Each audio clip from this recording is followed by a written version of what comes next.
Welcome to the Brute Facts Podcast with your host and everybody's favorite Christian, Eddie Kroom.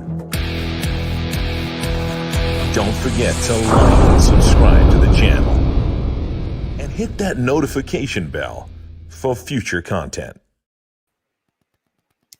Welcome to Brute Facts. Got a fun show tonight. Got TJump all fired up, riled up, and ready to go in the back. It's already had, we've had some fun conversation, and I think it's going to bleed on over into here. Make sure you stick around for the end of the show. I have a big announcement. And one that's probably not as good, but we'll see how it goes. So without wasting any more time, I'm going to bring on TJump's chair. And he brought TJump with him, so we'll see what they both have to say.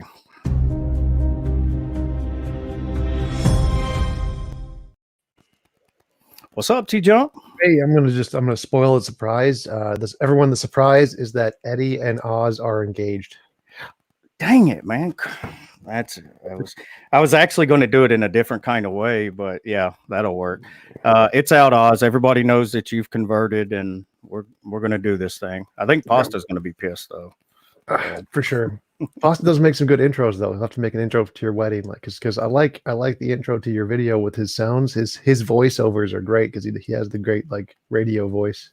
Absolutely. He needs to make me one. He was supposed to make me a video, but he backed out. Like, ooh, yeah. So I had to have Ben Smith originals. He did all the editing for my latest one. Got like 1 million subs from it too. So Pasta. Pasta. And while we're talking about Pasta, I do want to give him a thanks for doing my intro. And he has his own channel now, Normalizing Atheism. So everybody go over and check that out. He's got some awesome editing skills and pretty cool shows. So tell us a little bit about yourself, TJump. Have you always been an atheist? Were you ever a theist or? Yeah, I was born a Klingon from the planet Klingon. I traveled here about the year 3000 or so, time machine thing. Yeah. No, I was Christian. I was brought up in a Christian home. My parents are still Christian. Went to Catholic grade school, Catholic high school. Lost faith sometime in late high school. Had major depression my whole life. Prayed every day. Nothing changed. Stopped being able to believe in an all-powerful being that cared about you. Yeah, there's a lot of things that happen in life.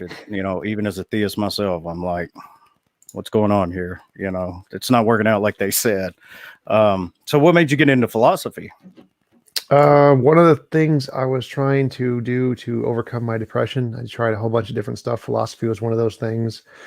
So I started researching all the different arguments, evidence for everything, epistemology, metaphysics, ontology, thinking, hey, if I know the facts of the universe, maybe this will help. Didn't, but that's how I got into it. Just a thing to learn stuff to hopefully improve my psychological state. Yeah. Mine might have been looking to improve my psychological state, but I just, when I went through the deconstruction from fundamentalism and all of that, that's what started me. And I wanted to know, what is there a God? Which God is it? Why do I believe Jesus? And, all these things. So I can definitely relate with that. And going through depression myself, I went through a severe depression when I was young, and it was terrible. I mean, absolutely horrible. I wouldn't wish that upon my worst enemy for sure. So, so how old were you when you really got serious about philosophy? Because do you mind if I ask how old you are? 32. 32. Okay. I was going to say I'm 42, and I got into philosophy kind of seriously about 10 years ago, maybe a little bit more. And I think it was a few years at least before I'd heard about TJump. And I didn't hear much about it, just, debate stuff, here and there. And I actually watched a couple of them. And to be honest, even though I knew who you were, I wasn't really into all that debate scene. The first one that I watched, I believe, was with you and Ben Arbor. And I was extremely impressed. The first one or the second one?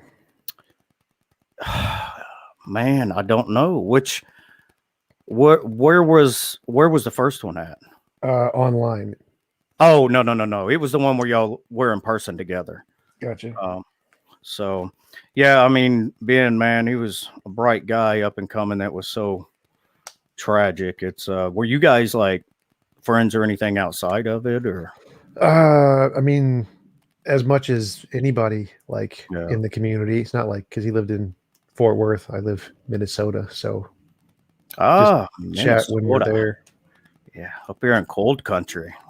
So yeah, he's a great guy, man. Lost to the community. I don't care, theist or non-theist, or you lose somebody like that, it sucks. I just really talked to him a few times. I wasn't on a personal level with him, just kind of in philosophy group that I'm in. And what I liked about him, sorry, I didn't mean to make this about him, but I saw him and Aaron Raw go at it one time. So that's when I was kind of like, I think I like this guy, because usually people get frustrated and walk away, and he just kept going and going. So what's your favorite part of philosophy? The paycheck.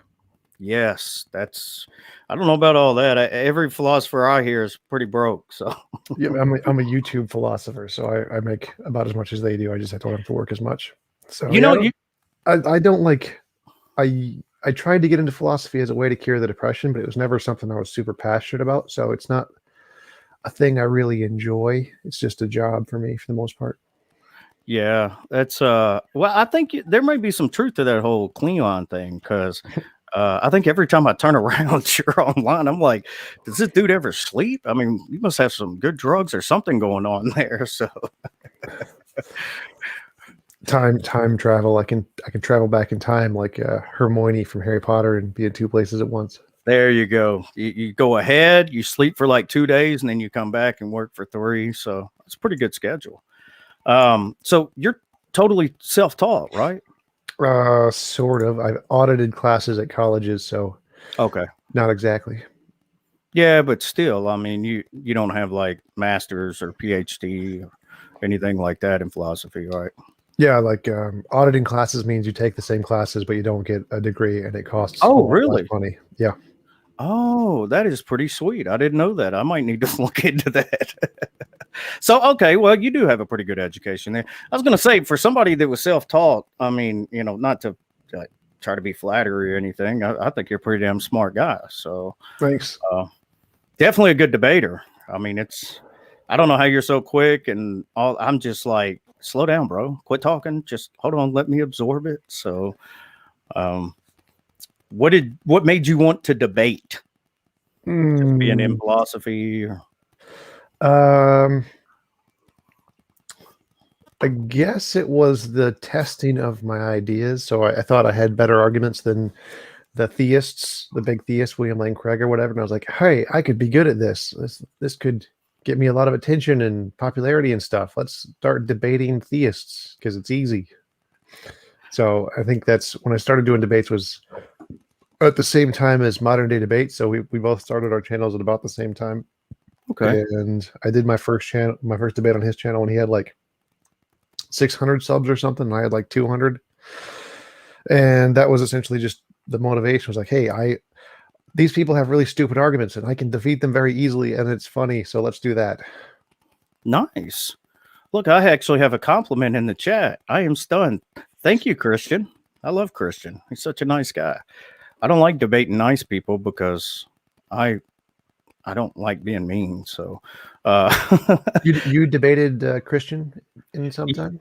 Yeah, the actually first debate I ever had was against somebody who coaches debates, right? So it was supposed to be another guy, and he had a series of events. So he had the first time he couldn't do it. The second time something crazy came up. I don't know.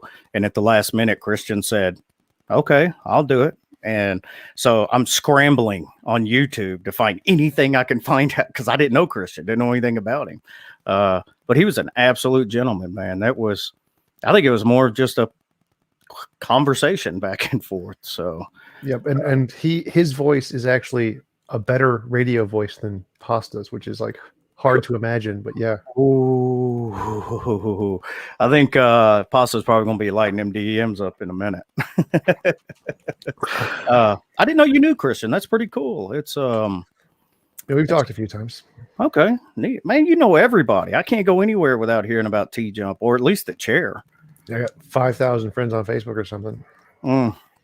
I guess that does tend to bring a few people your way, huh? But that's another cool thing, though, is, you know, a lot of people see you in the heat of the moment, you know, kind of fired up sometimes in some of these debates, because a lot of people like to, you know, falafel, move around stuff, not answer questions. But every conversation I've had with you in private, and even messaging you on Facebook, you were like quick to respond pretty much. You pretty nice guy, man. You can't let that out. You can't let people know how nice you are. Yeah, it gets less views. Like the nice stuff doesn't get as much attention. That's why my most watched videos are like first what Darth Dawkins Scream Fest, second Mr. Batman Scream Fest, third Inspiring Philosophy, then Jay Dyer. Those are like the top videos. That's the one. If I was going to talk about any of them, that's the one, because I didn't know who Jay Dyer was, right? And I was actually, you know, on YouTube, it gives you your recommendations and stuff. And I saw TJump, because I've watched a lot of your stuff. I saw TJump, Jay Dyer, Dumpster Fire. And I was like, oh, I got to see this. So that guy, oh my God. I mean, even as a theist, oh my God. First of all, he's using the tag argument. Who that's not a pre-supper uses the tag argument? Oh, he's a pre-supper, but it's not just the tag argument. He made up his own tag argument, which isn't even an argument, and calls it a tag argument. Funny story, though, if you look at a picture of Jay Dyer and John Maddox next to each other before Maddox got his beard, they look like brothers, like twin brothers. Exactly.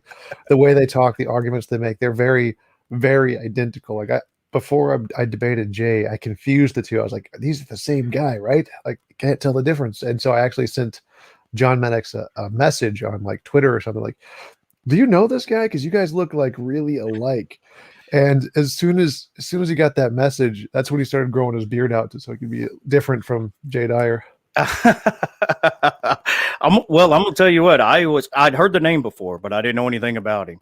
And I was like, introduced to Jay Dyer from that. And I'm just like, bro, shut up. Let him finish. Who's the moderator? Because that was some of the, I don't mute people on here. No, you want a dumpster fire. That's the Killstream guy. He's more like far right, extreme conspiracy theorist guy who got banned on pretty much everywhere. So he's not known for his politeness. Yeah, that's I went to his channel, kind of, a little intrigued by who he was, and found out he was more orthodox, but yet used pre-sub stuff. And then one of the first videos I saw was, okay, once again, I'm going to debunk Aquinas' 5 ways for the. I'm like, what? I mean, come on, you can give arguments against it, but to be so arrogant as to say I'm going to sit here and debunk it again, and then call Thomists a bunch of idiots. I'm like, bro, I'm not even a Thomist, and And then I saw his Hollywood stuff, and I'm like, this guy's like out there. I'm glad you handled him the way you did. I wished the guy would have muted him so you could really let his ass have it. But he's done a few debates with Matt Dillahunty and Alex Malpass, and he wasn't that bad because at least they had good moderators in that one. Yeah. How could you be that bad with Alex, though? I mean, you'd be a total. Well, never mind. I won't go there. So I have heard you talk about you've developed your own moral philosophy, right? Yep. Yeah. I haven't followed it real well. So you don't have to go all through, but just in a nutshell on the surface for an idiot, how would you state it? Sure. So right now, all of the evidence is that Morality is subjective, produced by evolution. There's no evidence beyond that right now. But I think that there are indications that it could be more than that, that there is a fundamental nature to morality beyond just evolutionary psychology. Damn it. So, for example, if we discovered other species of aliens on other planets, other forms of life that didn't evolve, I think that it's highly likely that they would also have a framework of morality. And I think that everywhere in the universe, that each different type of conscious being that evolved would all kind of develop a model of morality that would converge on a single kind of morality. So the facts about morality that they would all discover would be the same as the facts about science. So they would converge on a single truth kind of a thing. Right. And so if that's the case, if all the different species of conscious agents all the way in the universe all develop morality independently, and it all converges on a single kind of moral model, that's good evidence that morality is something that exists independently of our subjective inclinations. And so I think those two things are highly likely. And so I think that it's highly probable that objective morality is the case. Yeah. There's actually a lot of theists that disagree with me on a regular basis, but I don't find the moral argument on theism very convincing. Because I think, well, I'm not a fan of like Harris's moral landscape. I mean, we can kind of, when we get to like normative ethics or something like that, it just seems like it may not be a good explanation for those who want, universal, abstract, objective, grounded in God thing. But I think it does a pretty good job of explaining, morality. So does yours have an ontology, or what would be the ontology? Would it be like a Platonic thing, kinda, or? Well, the ontology is usually the last thing you try to discover in any model of anything. So if you have any scientific discovery starts with there's some phenomenon we observe, we have no idea what is causing it.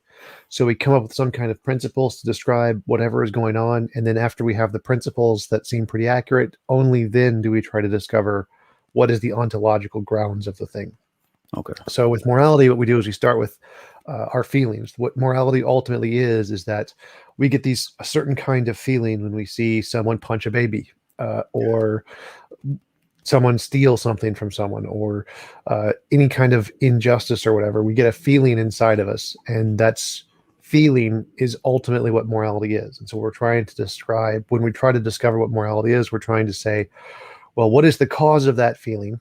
And are the feelings just a result of our mind's evolution and nothing more, or is it more like our eyes? So are our moral feelings more like our eyes, in that they perceive something that's really there, independent of our imagination, and it's just being interpreted through our evolutionary processes? And so if you believe in objective morality, then you believe that morality is really there in some sense. You don't need to know what it is. You don't need to answer the ontology question at all. You can just leave it up in the air of what the possibilities are. But you could say you believe it is an objective thing that exists, and then try to describe principles. And then once you have the principles, try to infer more about its ontology. But so mine starts with the same method as science. You start with the phenomenon, describe principles, and then try to infer an ontology. So what I'd say it is probably just an undiscovered law of nature of some kind. It's just an extension of physics, more or less. Yeah. I'd say that we don't need any additional things. I don't think Platonic objects exist or anything like that. So I just say it's probably an undiscovered law of nature.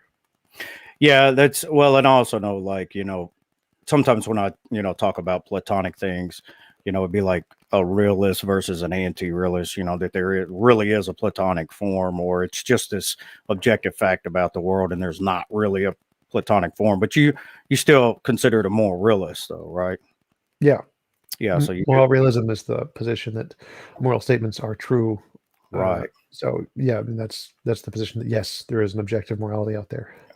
So it's a true or false statement. It's like it is wrong to murder babies is a true statement. Yeah. Whereas so like a non-cognitive says it's not even true. You can't say it's true or false. We have a couple of subjectivists in the chat, so that's why I was kind of pressing on it. Yeah. So, on the talking about the ontology of it. Okay. So this is the way that I explain. Now I'm totally 100% I don't like to say self-learn because I've learned from so many great minds. Autodidact. No, I'm definitely not. It's that I'm the opposite of that. So it took me a long time to really understand ontology. So correct me if I'm wrong, but with ontology, it's more just like an explanatory scope at a different level of, the things that we have in our physical reality. I mean, would that be So ontology is what exists. right? Well, I mean, but we're investigating, like, for example, just from a theist side, let's say all these universal abstracts exist, right? I mean, you don't have to agree with universal abstracts, but just say all these things, logic, math, all these different things are universal abstracts. So the ontology of it would be more of just explaining the source of those, how we could have universal abstracts given the physical world. My interpretation of the theistic argument is that abstract objects exist within the mind of a god, so they exist somewhere.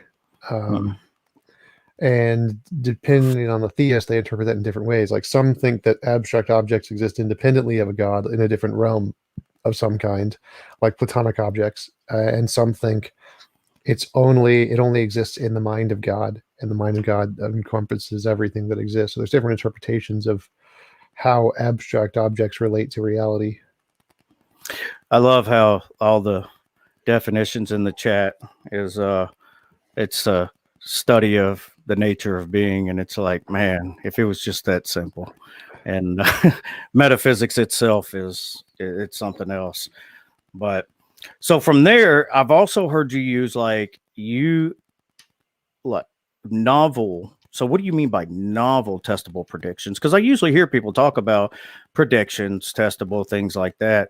I did read a paper from a guy, I can't remember, from one of the philosophers coming out of the logical positivism. He wasn't a logical positive, but it was another one on down the line from it who used the phrase novel testable. So what does the novel part of it mean when you use that? Novel just means new. It's the Latin for new. Okay. So if you predict something which we don't know yet, that's a novel prediction, as opposed to if you are taking data we already know and trying to make a theory based off of that, that's an accommodation or a post-diction, something like that. So post hoc, so it's you have the facts, and then you construct a theory to fit the facts. It's post hoc or a accommodation, whereas a novel prediction means you start with your theory, and then if my theory is true, here's something we can predict we will see but haven't seen yet. That's a novel prediction. Okay. So I'm probably going to get you in trouble here. How does that work with the soft sciences? How do you feel about the things that we really can't make predictions from, or, a lot of, because of ethical concerns? They're garbage. Soft sciences are garbage. Especially philosophy. I was so I forget who it was who posted a Facebook article. I think it was Oz who said, I found this article asking, does philosophy solve any problems? And I posted, no. The answer is no, it doesn't solve any problems. Philosophy is thinking about thinking. So it tells you how to categorize ideas in people's heads, and that's about it. Yeah. Soft sciences as a whole don't really do much other than just analyze human nature. It's not really that important. I mean, maybe history, I guess you could say, is some basis in reality. But yeah, mostly soft sciences are garbage. I'd say that they're kind of a waste of time. As a science, they're garbage, but not like as a whole. No, as a whole, they're all garbage.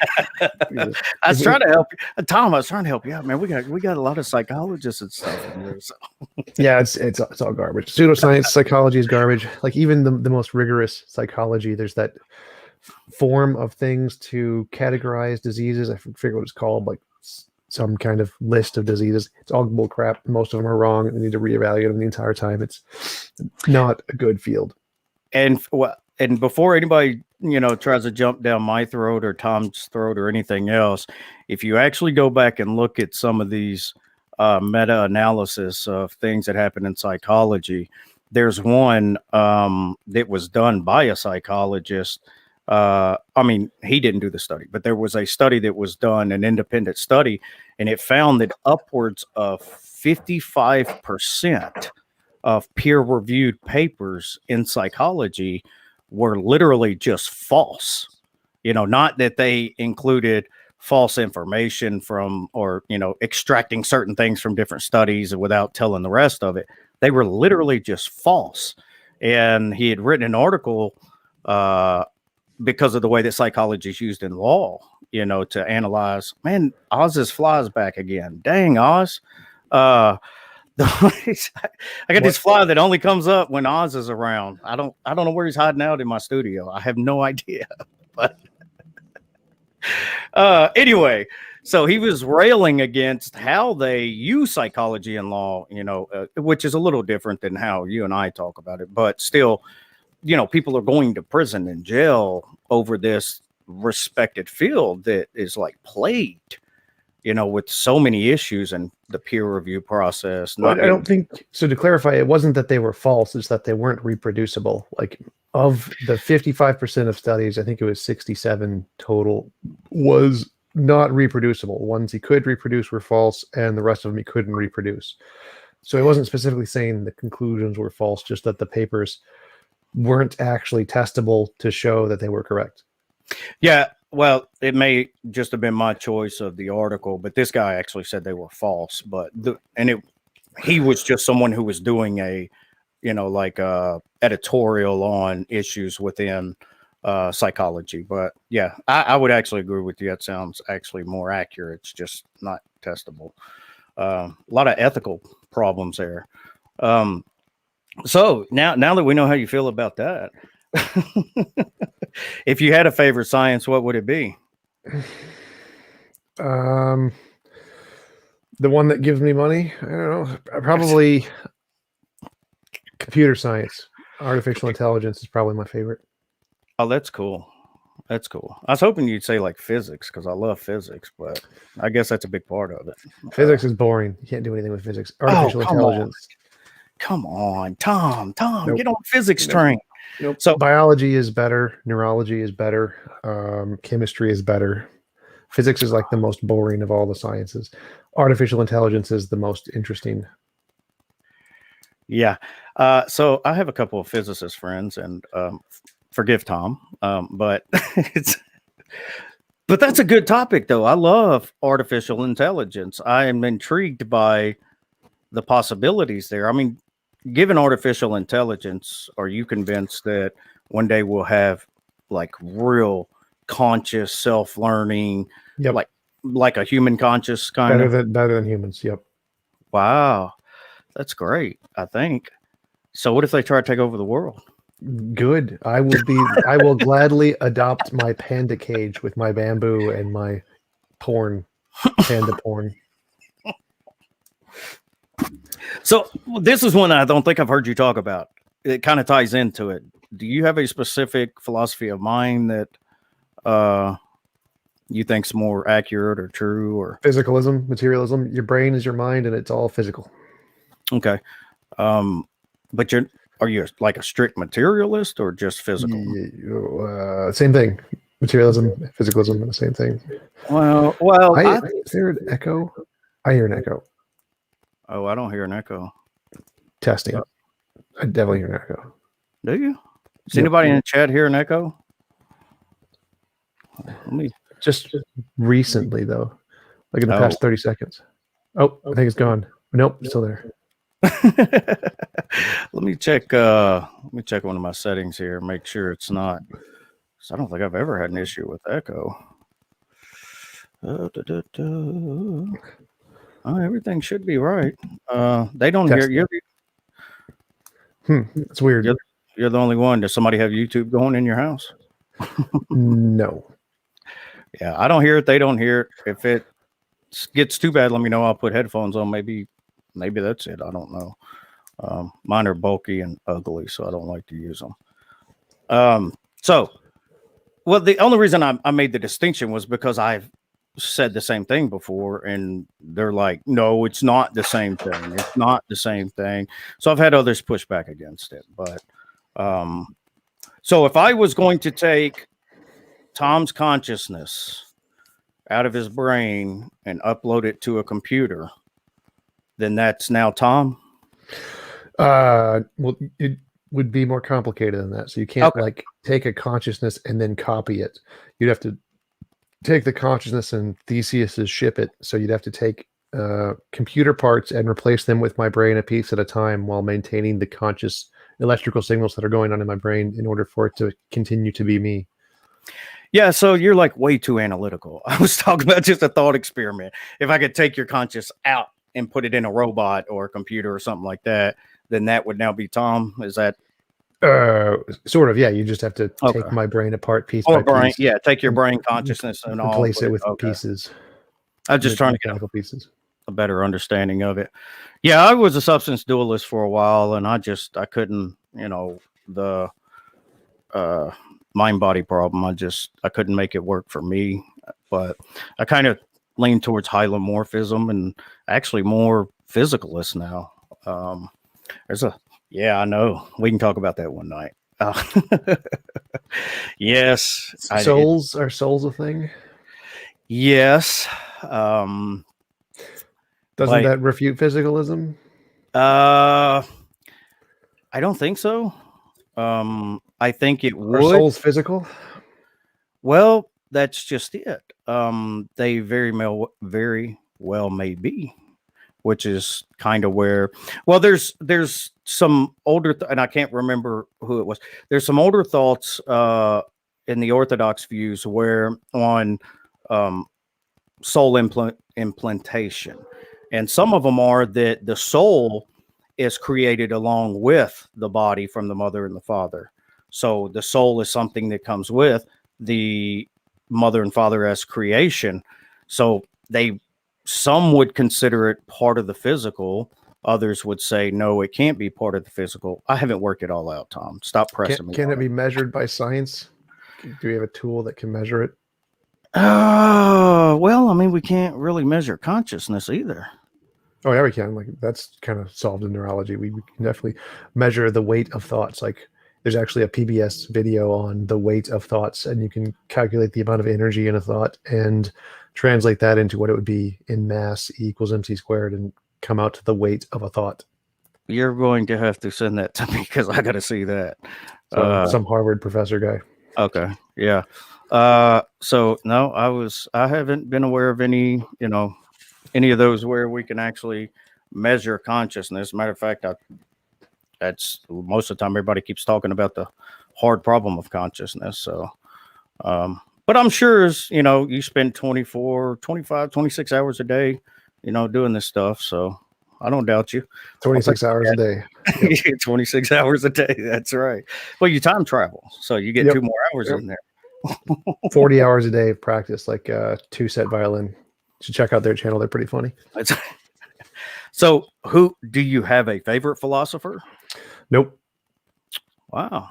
I have no heroes. I don't admire people, but I do admire ideas. So I like certain ideas that philosophers have had, but I don't really care about the individual people at all. That's pretty straightforward. I am my own favorite philosopher. There you go. Hey, if you don't believe in you, who else is going to? So, do you have any that are like is there any one that was the most influence on you? There would be a collection of those. So I think that the distinctions made by Kant, the noumena phenomena, the analytic synthetic, the a priori posteriori, and those distinctions are important. The distinctions from Quine, the 2 dogmas of empiricism, the webs of belief, theory ladenness from the guy's name starts with a K, I think. Forget his name. Kripke or something. Yep, I think that's it. Kripke, Saul Kripke is good. Yeah. Manifest versus scientific image. So just really a conglomerate of the ancients. Not But so yeah, ancient, I mean, but Kripke's died like 20 years ago or something. yeah, I was But- going to say they're not all ancient. So, well, to me, I mean, they're ancient because they're not here now. So, oh man. So now it's time for the hard questions, the really hard questions. What kind of music do you like? No words, instrumental. So I listen to things that electric guitar mostly. So Steve Vai. Well, technically, I hate most guitarists, but there's one or two songs from everyone who's like really good. Like Steve Vai has one or two really good songs. Eric Johnson has a really good intro to a song, and then I hate everything else he made. I like soundtracks, anime soundtracks, movie soundtracks, movie trailer sounds. Those are really good. Those kinds of things. So like instrumental, orchestral plus electric guitar, that kind of stuff. Yeah. Anime What do you think soundtracks. What about Stevie Ray Vaughan? I like some of his stuff. Not great. I like his redoing of Jimi Hendrix's something bird, two bird, little bird, I think. Little Bird, yeah. But yeah, I hate all of his songs with words. I don't like the words, but his guitar is good. Yeah. But I don't like his effects. His effects pedal is like 80 years old. He needs a new effects pedal. Oh, so then Even you're though he you're definitely not a oh, what's his name? The one that talked with his guitar. I think that's all guitarists. I don't. Yeah, no, he like had a voice box and stuff. Anyway, I'll think about it later when I'm laying down. What about Ted Nugent? Nope. It's because he's a hunter and right wing and Well, no, I mean, there's lots of hunters and right wings who play good Yeah. guitar. Like, there's some more recent rock bands that are like Western death metal kind of thing, which are pretty cool. So I don't So really my care about wife- the politics. So my wife is the star of the night, Peter Frampton. That's exactly who I was thinking of. So good job. Anyway, she usually gives all the right answers, and I give the wrong ones, even if I'm right. So, are you married? Nope. Do you have any kids? Nope. Such a lucky man. Oh, did I Say that Oh, with your sorry. wife in the chat. Like she just walks in from the other room, just smacks you. It's a it's kind of like it's a double-edged sword. So Minnesota, man, I should have known, as pale as you are, you'd be somewhere where it's real cold. Is that where you're born and raised? Nope. I was born in Texas. Oh, look at you, transplant. So you like the cold better than the heat? Nope.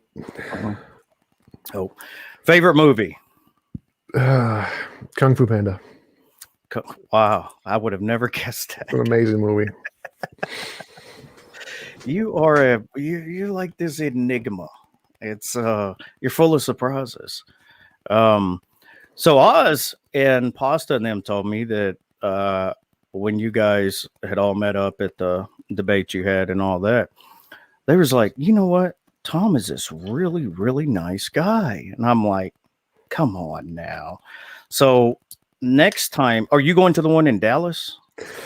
Austin, Austin. Faceless Forum, which was supposed to be June 18th, but I talked to the Shannon Q like today. She said they're postponing it again, so it's not going to happen for a while. So, but yes, I plan to go to that one. And one in Phoenix, the Amazing Atheist one. American Atheist. I was so disappointed when first time I went to Phoenix. I thought Phoenix was like this massive, huge city, and it was like, what? This is it? I mean, nothing else. But Well, you're in Texas, right? Texas has like some of the biggest cities in the country. Texas is insane. Everything's big. Literally everything is big in Texas. I live in Arkansas, but I'm about 6 hours from Dallas, and I have to help out in their district sometimes. We have a data center that we work in inside of a high school football stadium, and it looks like a college stadium. Carroll County, that's who it was, Carroll County. And, so I walk up and I'm like, when they told me it was a high school thing, I was like, are you kidding me? It seats like almost 20,000 people, and it was just, and they're like, oh, this one's not even near like some of these other ones they started naming off. And I was just, okay, whatever. Too many people there for sure. Um, Yeah, football is big in Texas. absolutely. Yeah, absolutely. Football is big, and hunting there. I'm not a hunter, but I know a lot of hunters because I'm in Arkansas and from Tennessee. But apparently, it's like big money there. You got to pay outrageous amount of money to kill these little old deer and stuff. So good for Texas. Another funny fact about Texas: Texas has the second most captive tigers in the world, which is more than the amount of wild tigers in the world. Really?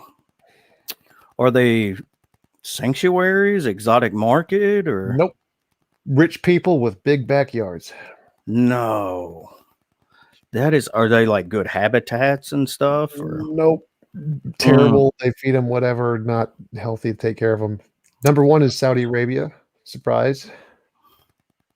wow, that is insane. That's actually one of the areas I struggle with is Tigers. Keeping tigers. yeah, that's exactly right. It's so hard to keep tigers. I mean, they keep wanting to eat my kids, but it's no, I'm too busy. Well, I can't say it. I'm sorry.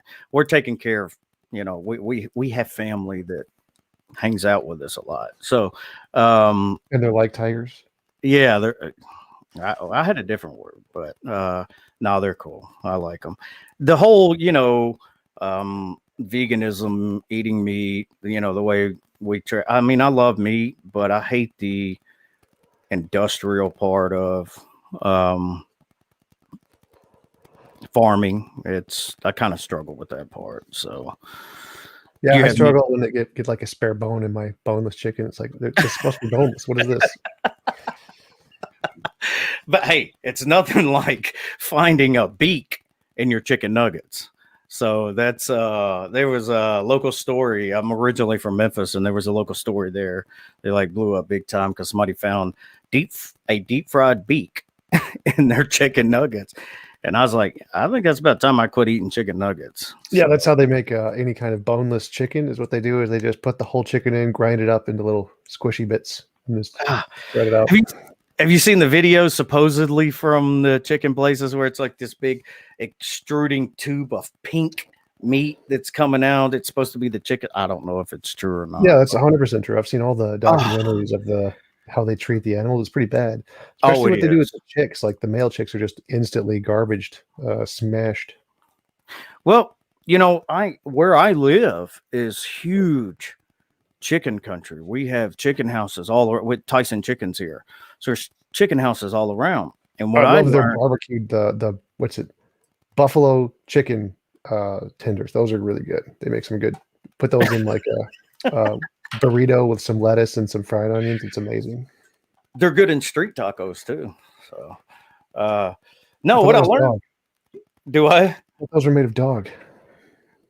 Well, some might. Depends on where you get it from. But what I learned about them, was, when they talk about free range chickens, they're all in the same chicken house. They're just not in cages. And if you go inside and look at one, it's like none of them have any feathers. They're just like these. I don't know, man. They're chickens, but I wouldn't want to live in that kind of condition that they have. So yeah, it's the industrial stuff sucks, man. My neighbor's actually a Angus farmer, and they take really good care of their cattle. Once you go down the road, get into the industrial stuff and wait. So can you send me some steaks? You know what? I actually talked to him about at least getting half of a bull or cow, and he's like, yeah, sure, man. Depends on what the market price is. I'll give you a little discount on it. I said, so how much would like half of one cost? 2,000 to 4,000. Yeah, it depends on the market. Yeah, but here it's actually a lot cheaper here. So it was like $2,000. But he said, I'll take it, have it butchered, packaged, and everything for you. And I was like, sweet. I just don't have $2,000 for steak. Well, a half a cow is almost 1,000 pounds of meat. So yeah, it's going to be. Like, that's not that bad. Like if you ask for no, it's a hell of a deal for sure. But so normally you'd be like, I want a set number of pounds, and then that'd be good. You don't eat half a cow is a lot. Well, there's a lot of the half of the cow I don't want. It's only certain parts of it. So, yeah, I'm not a big deer eating person either. I love backstrap, but that's about the only thing. So I let my brother and friends hunt around here. I usually take most of it and just have it made into sausage. I just want the backstrap.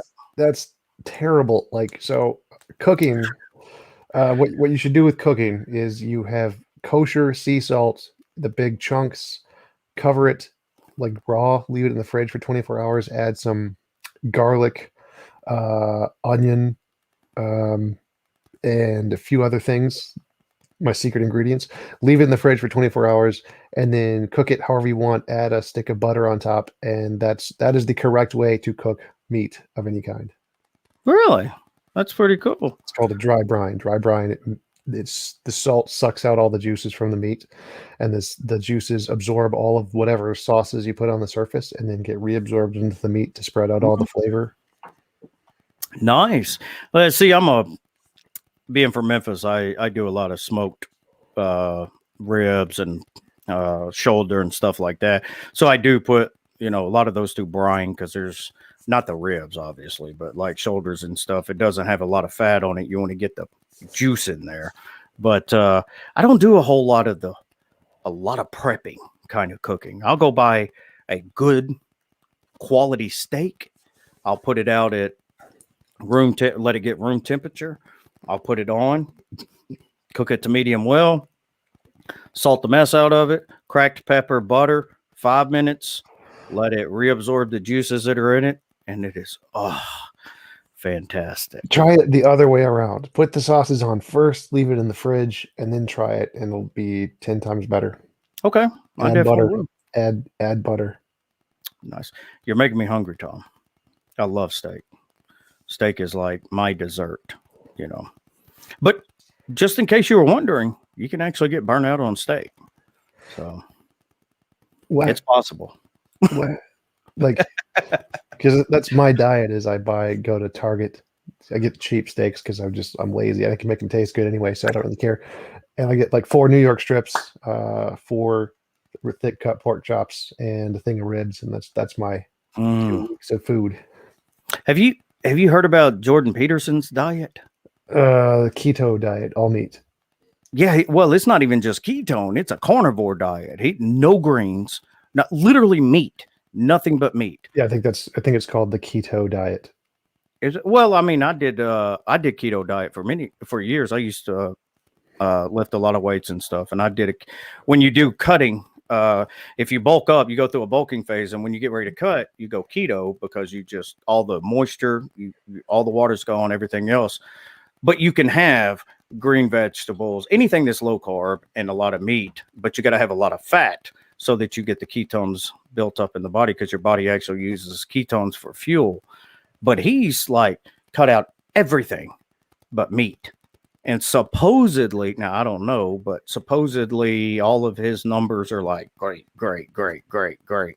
And I just don't know, man. It was such a boring diet doing a ketogenic diet before. I like my carbs. So yeah, I understand. I like cheesecake and bread and burgers and pizza.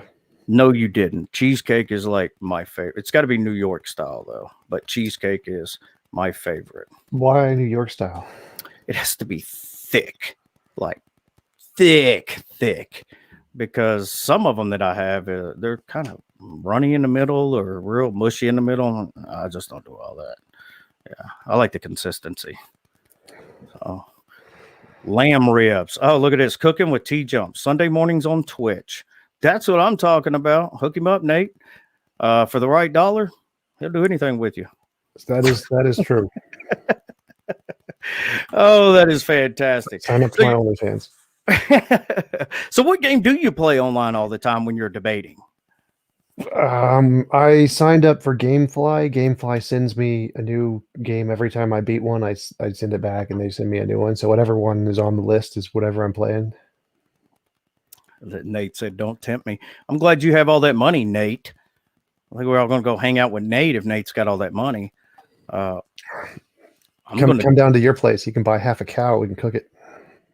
That's what I'm talking about, man. I got 5 acres, man. I got a big smoker out there. Oh yeah, we need to do ribs because my ribs. I don't have a smoker, so what I have to do is I have to get smoked hickory salt and shake that on to add the rib to the smoky flavor, and then put the rib sauce on over it. The rib dry rub because I always do dry rub. I don't like. That's all I do. Oh dry, man, dry rub is better. Cheesecake, dry rub, and money. You are like my man. Yep. Yeah, you need to set up some live debates so we can go to Arkansas, hang out, do some live debates, bring down the TART guys. Yeah, that'd be cool. We'll have one of them there shindigs. So put a whole pig in the ground. Yep. I learned early on that like the liquid smoke stuff, you can overdo it. Oh god, the liquid smoke stuff is terrible too. Oh, it is. It was smoked sea salt, hickory smoked sea salt works great. It's good. Wow.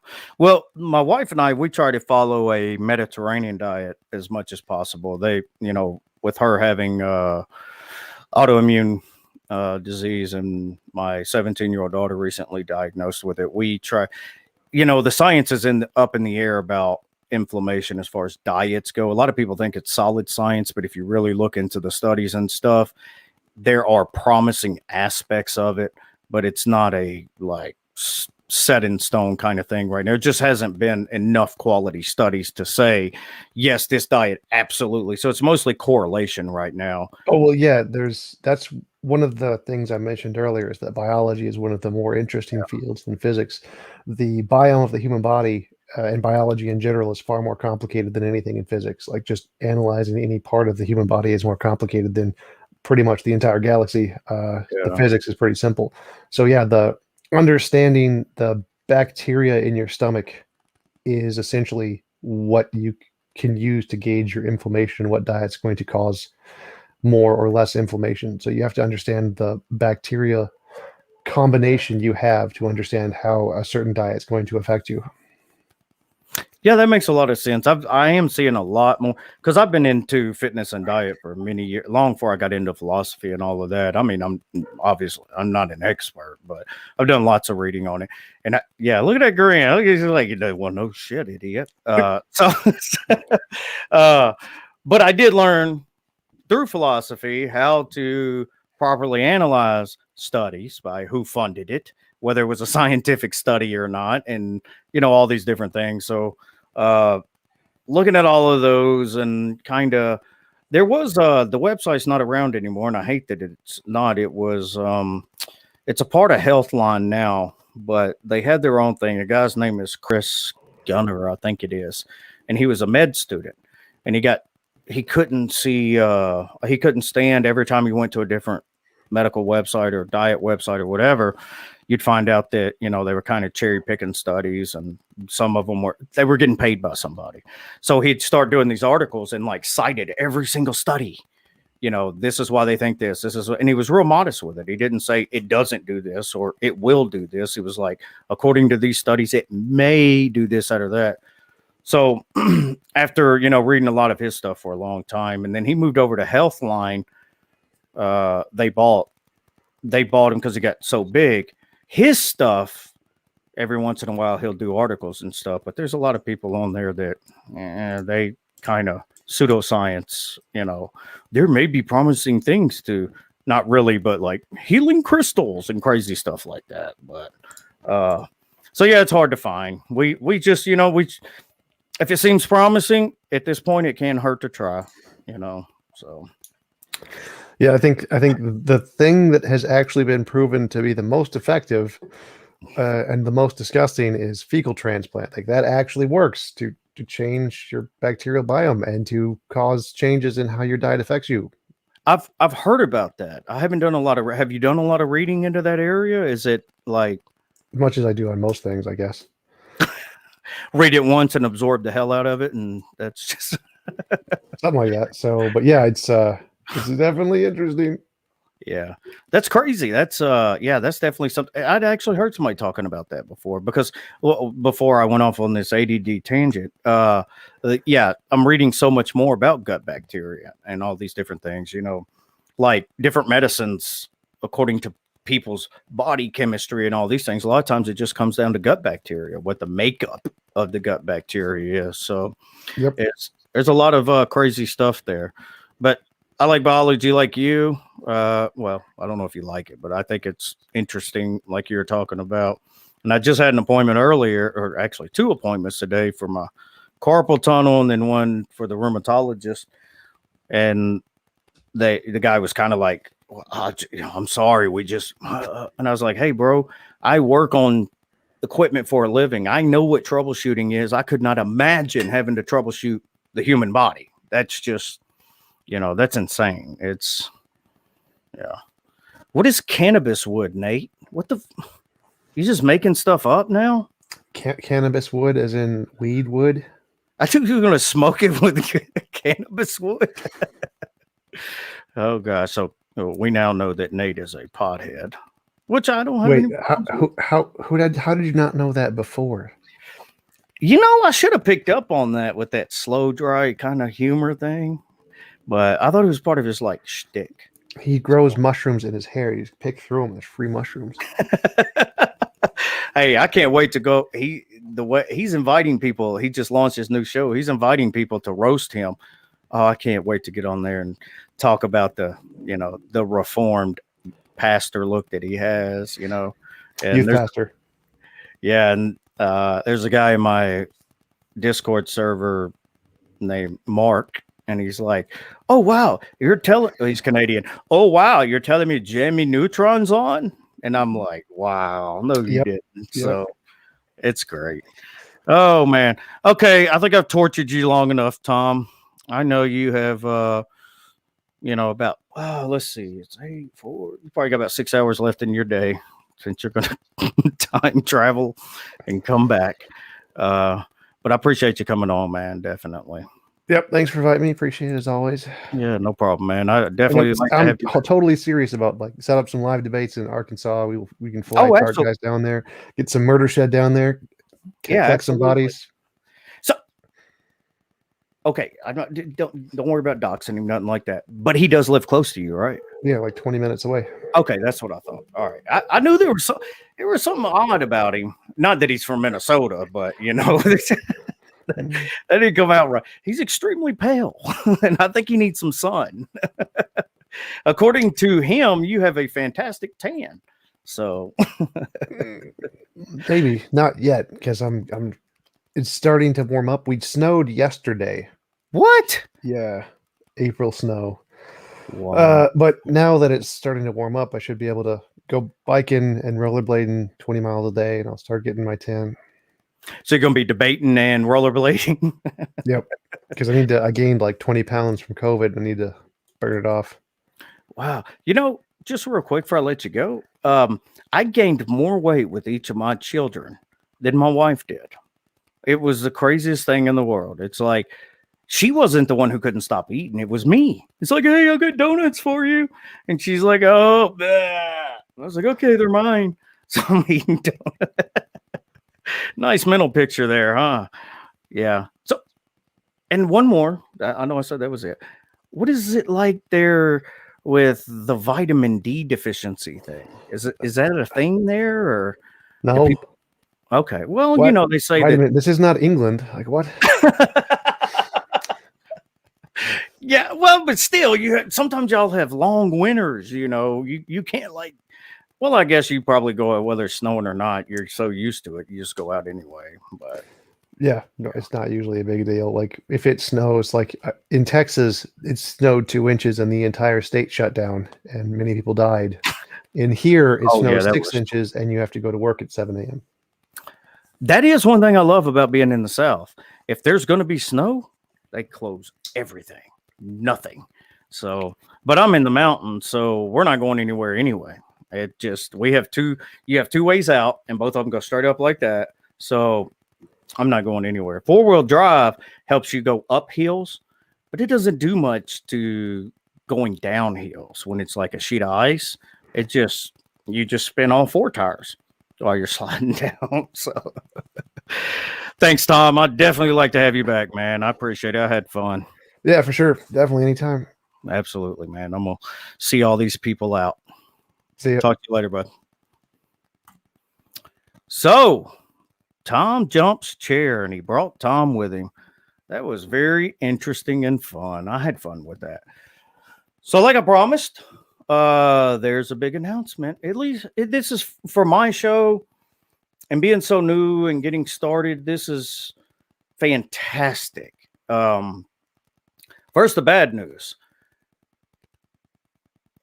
I stream simultaneously on Facebook and YouTube because I want to try to reach as much people as possible. But Facebook doesn't monetize. And most of my views are coming from Facebook, and YouTube does. Now, I don't care about making money off this show. That's not why I got into this. But it costs quite a bit of money to keep all this running. And if I can get monetized enough to at least just cover the costs of it, because this is a hobby of mine, and I love it. I'm passionate about it, and I plan on continuing to go, a long time. And on that note, Pasta Mike, Oz, Jim Benson, Nate Dogg, and now I can't believe Sam Doolittle. How do I forget that? We all are kind of have this support group, and they have been absolutely fantastic for me because I'm the kind of person, I spent so long hiding from my emotions, and I found out that's kind of one of the things that led me to depression, anxiety, and all that, and was really slowly destroying me from inside. So I learned that I have to talk about them.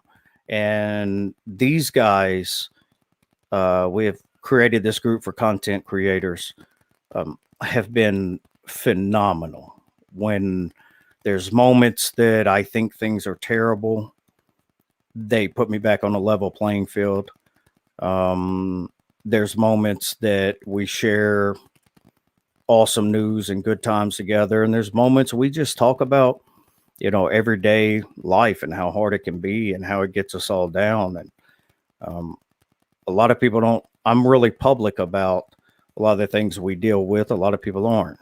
They deal with a lot of things behind scenes, and they're real quiet about it. And I don't think there's a right way or wrong way. I think it's just whoever it's up to. So with that said, they are part of the Atheist Roundtable, TART, on YouTube. So please check them out and give them support.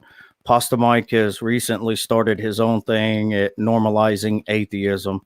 He is top notch in editing. He is extremely talented. He does fantastic interviews, things of that nature. And having their support is phenomenal. But having to financially support all of this myself here it's not like a major financial burden, but it does cost quite a bit because you have to pay a lot of these different sites to host your stuff. So if I can get monetized and at least have the show pay for itself, I can continue this for a long time and get bigger and better guests. And so I'm going to have to stop streaming on Facebook. I can only do on YouTube, at least until Facebook monetizes or something of that nature, to at least pay for the show. And the big announcement is the first biggest guest I ever have, well, actually was TJump, probably, as far as name and notoriety. But June 3rd, I am going to have Dr. Richard Carrier. And while I don't agree with a lot of his stuff, I admire his tenacity, his willingness to take all of the flack that he gets for holding his position. And there may be a lot of people that disagree with me, but I think we need to have people pushing back on things that we take for granted. Even if it's considered a fringe position, I think we still need to be challenged. I think we still need to be able to answer these questions ourselves. So, Dr. Richard Carrier, June 3rd, 7 p.m. Central. I'll have a promo out here in the next day or so. And anybody who wants their question asked to Dr. Carrier, send me an email to Eddie, EDDIE, .crume, CRUME, at gmail.com. That's the Brute Facts email, at least until I can get a Brute Facts site set up. So again, if you have a question you want me to ask Dr. Carrier, I'm taking a list of questions. The questions I think are the top ones are the ones that's going to be answered, and I will absolutely attribute it to you. So that is, again, Eddie, EDDIE, .crume, CRUME, at gmail.com. Thanks, everybody, for showing up, showing out, being funny in the chat, keeping it light. I love all you guys, man. It is so humbling to have people watching me. I've always wanted to have some kind of platform where I could just ramble and people actually listen to me. So I do have a few. Thanks for coming. Next show will be Tuesday at 7:30 p.m. Central Standard Time. I believe I have the guest lined up. I'm not going to announce. You know what? No, he agreed to it. So he's coming, whether he likes it or not. Jim Benton from Meaning Forge. He just launched his own YouTube show, and he's a friend of mine. And I love Jim's mind and where he comes from and how much different it works than mine. So I think you'll appreciate it. And so make sure you check it out Tuesday and Thursday. I think I have a pretty big guest lined up. We're going to see, and it will be my biggest guest until Richard Carrier, June 3rd, 7:30 Central. Thanks, everybody. Have a good evening. And don't let Nate trip you out on the way out. He's good at that stuff. He sticks his foot out of the aisle and stuff like that. So watch out for Nate. He's a little scandalous.